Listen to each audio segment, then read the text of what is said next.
আমি মাঝে মধ্যে চিন্তা করি যে ডক্টর মোহাম্মদ ইউনূস এখানে কেন এসেছেন।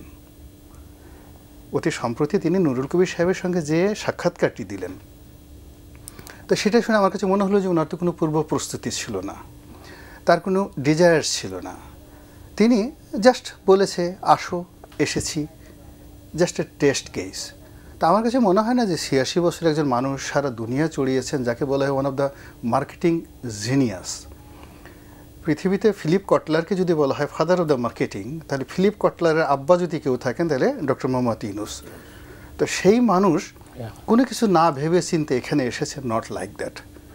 আমি নিজে ওনার সঙ্গে এই আগস্ট মাসের সম্ভবত জুলাই মাসের মাঝামাঝি উনি আমেরিকা থেকে হঠাৎ আমাকে একটা টেলিফোন করলেন, ডক্টর মোহাম্মদ ইউনূস সাহেব, এটা ধন্যবাদ দেওয়ার জন্য যে ওই সময়টা তার খুব একটা ক্রিটিক্যাল টাইমে আমি তাকে নিয়ে একটা লেখা লিখলাম নয়া দিগন্তে, এবং হি ওয়াজ সো হ্যাপি। তো তখন আমি তাকে বললাম যে স্যার আপনি চিন্তা করবেন না, আপনার এই একটা বিশেষ মামলার ব্যাপারে আমি এটা দেখতেছি, ডোন্ট ওয়ারি। তো হি ওয়াজ সো হ্যাপি। তো সেই মানুষটি, তার সঙ্গে বুঝতেই পারেন যে যখন এই পর্যায়ে কথাবার্তা হয়, আমার আরও অনেক বিষয়ে কথাবার্তা হয়েছে বিভিন্ন সময়টিতে। তো এখন তার এই কর্মে বসার পরে, এই জায়গাতে বসার পরে যে দৃশ্যগুলো দেখছি, তাতে মনে হচ্ছে যে সে কেবলই মাত্র এখানে এসেছেন তার মামলা মোকদ্দমাগুলো নিষ্পত্তি করার জন্য, এর বাইরে অন্য কোনো উদ্দেশ্য আছে বলে আমার কাছে মনে হয় না। This is one. যদি তাই হয় তাহলে তো মামলাগুলো সব জিরো হয়ে গেছে, নাও হি শুড গো, তার চলে যাও। এটা আপনার কেন মনে হচ্ছে?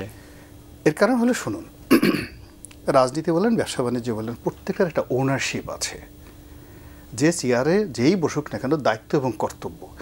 আপনি চিন্তা করুন, যে মানুষ সারা বাংলাদেশে গ্রামীণ ব্যাংকের মেম্বারের সংখ্যা কত হবে, হাইয়েস্ট 1 মিলিয়ন।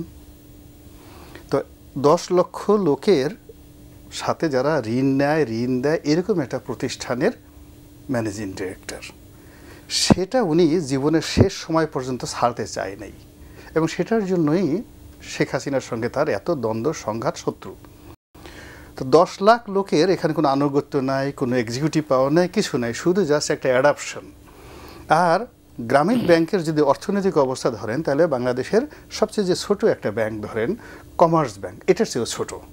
তো সেই ব্যাংকের ম্যানেজিং ডিরেক্টরের যে পদ বা সিআরটি ধরার জন্য তিনি এভাবে বসে আছেন যে আমি মরে যাবো কিন্তু এটা ছাড়বো না, তার যত দুর্ভোগ দুর্দশা ওটা নিয়ে।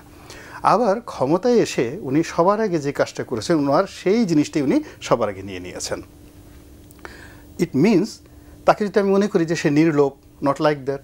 তাকে যদি মনে করি যে সে উদাসীন, কবির মতো আমার চোখের সামনে সব কিছু ভেসে যাচ্ছে, নট লাইক দ্যাট। তার লোভ আছে, তার কামনা আছে, বাসনা আছে, প্রয়োজন আছে, উইল ফোর্স আছে, এবং তার মার্কেটিং সব আছে। ওই তো বলছি, এখানেই সমস্যাটা। তার 10 লাখ লোকের যেখানে স্বার্থ নেয়, সেখানে 18 কোটি মানুষের প্রেম, ভালোবাসা, শ্রদ্ধা দিয়ে যে চেয়ারটা দিয়েছি, সেই চেয়ারটা নিয়ে সে নাড়াচড়া করছে কেন? This is my question. মানে গ্রামীণ ব্যাংকের চেয়ারটার চেয়ে কিয়ামত পর্যন্ত সমস্ত গ্রামীণ ব্যাংক একত্র করা হলেও ডক্টর মোহাম্মদ ইউনূস 3 মাস বা 4 মাস বা 5 মাসের জন্য যে চেয়ারটা বসেছে, ওই চেয়ারটার জন্য তাকে রোজ কিয়ামতে আল্লাহর আরশের নিচে স্থান দেওয়া হবে যদি তিনি ভালো কাজ করেন। আর তিনি যদি ভালো কাজ করতে না পারেন, এই যে হযরত আদম আলাইহিস সালাম থেকে শুরু করে কিয়ামত পর্যন্ত যত মানুষ আসবে, এই বাংলার জমিনে সমস্ত মানুষের লানত তার উপরে পড়বে। তো এই জায়গাটা নিয়ে তিনি বলছেন, আমাকে যদি এখন বলা হয় আমি চলে যাব, আমাকে ছাত্ররা অ্যাপয়েন্টমেন্ট দিয়েছে, ওনার মতো মানুষ এই কথা হয় না, ছাত্র তাকে অ্যাপয়েন্টমেন্ট দেই নাই, উই দ্য পিউপিল, আমরা 18 কোটি মানুষ তাকে অ্যাপয়েন্টমেন্ট দিয়েছি, বিএনপি তাকে অ্যাপয়েন্টমেন্ট দিয়েছে, জামাত তাকে অ্যাপয়েন্টমেন্ট দিয়েছে, সাধারণ মানুষ অ্যাপয়েন্টমেন্ট দিয়েছে, সাংবাদিকরা দিয়েছে। তো উনি তো এই ভুলগুলো করার কথা না। এখন উনি যদি এই ভুলগুলো ইচ্ছা করে থাকেন, ইটস এ নেগলিজেন্সি। উনি যদি কৌশল করে থাকেন, ইটস এ হিপোক্রেসি। আর উনি যদি আউট অফ এইজ, 86 বছর বয়স হয়ে গেছে, ওনার কোনো কিছু মনে থাকে না, ভোলা ভালা হয়ে গেছেন, তাহলে তো তাই এই পদে তিনি যোগ্য নন।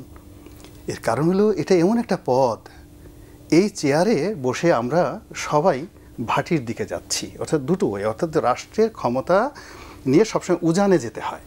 তো উজানে যাওয়ার জন্য গুণটানার শক্তি থাকতে হবে, নৌকার হাল ধরার ক্ষমতা থাকতে হবে, মাঝি মাল্লা থাকতে হবে। You must have a being a captain, you must have a leadership quality. ওখানে ওনার 100টা নোবেল পুরস্কার থাকুক, ডাজ নট ম্যাটার। আপনি চিন্তা করেন যদি নোবেল পুরস্কার হিসেবে তাকে কোয়ালিফাইড করতে চান তাহলে তার মধ্যে আর অং সান সুচির মধ্যে 1 কোটি গুণ ডিফারেন্স। অং সান সুচি অক্সফোর্ড থেকে পাশ করা, তার বাবা ওই জাতির পিতা, এবং তিনি সারা জীবন রাজনীতি করে তারপরে সামরিক শাসকদের দ্বারা সারাটা জীবন তিনি মানে নির্যাতিত হওয়ার পরে এখন তার পরিণতি কি দেখেন, জেলখানাতে আছে। তো যদি অং সান সুচির অবস্থা এই হয় এবং ওনার পিছনে পুরো ওয়েস্ট যে পরিমাণ ইনভেস্ট করেছে তার কোটি ভাগের 1 ভাগও কিন্তু ডক্টর মোহাম্মদ ইউনূসের প্রতি করে নাই। তো এখন উনি নোবেল পুরস্কার পেয়েছেন, ভালো কথা। ইট ডাজ নট মিন এখানে রাজনীতির ময়দানে এটার 2 পয়সার কোনো মূল্য নেই, কোনো 2 পয়সার মূল্য নেই, বরং এটা একটা লায়াবিলিটিস। এখানে তার সবার আগে থাকতে হবে নেতৃত্বের গুণাবলী, যোগ্যতা। কিন্তু এখানে আমরা যেটা দেখতে পাচ্ছি, তার ওই যে বললেন না যে সব কিছু আছে কিন্তু সে কোনো কিছু শো করছে না, খেলিছে বিশ্ব নিয়ে বিরাট শিশু আনমনে, ওরকম মনে হয় যে এত বিরাট একটা মানুষ, তিনি এই পুরো রাষ্ট্র ব্যবস্থা 18 কোটি মানুষের জীবন নিয়ে তিনি আনমনে খেলাধুলা করছেন। আমার কাছে ওই রকমই মনে হচ্ছে। আর এই খেলাধুলার কারণে কি হচ্ছে, আপনি এরকম আমরা যে গ্রামে যে চরকিতে উঠি না, চরকিতে ছোটোকালে উঠেছি, ওঠার পর যে ভয়টা লাগে না, আপনি মতিভাই উঠছেন কিনা আমি জানি না, ওইটাকে রথ বলে। তো রথের উপর ওঠার পরে যে একটা ভয় লাগে, নামার সময় যে একটা ভয়, তো আমার ওই যমুনার দিকে তাকালি ডক্টর মোহাম্মদ ইউনূসের কথা না মনে হইলে আমার মনে হয় রথ থেকে আমি নামতেছি, কোথায় পড়ে যাবো এখন।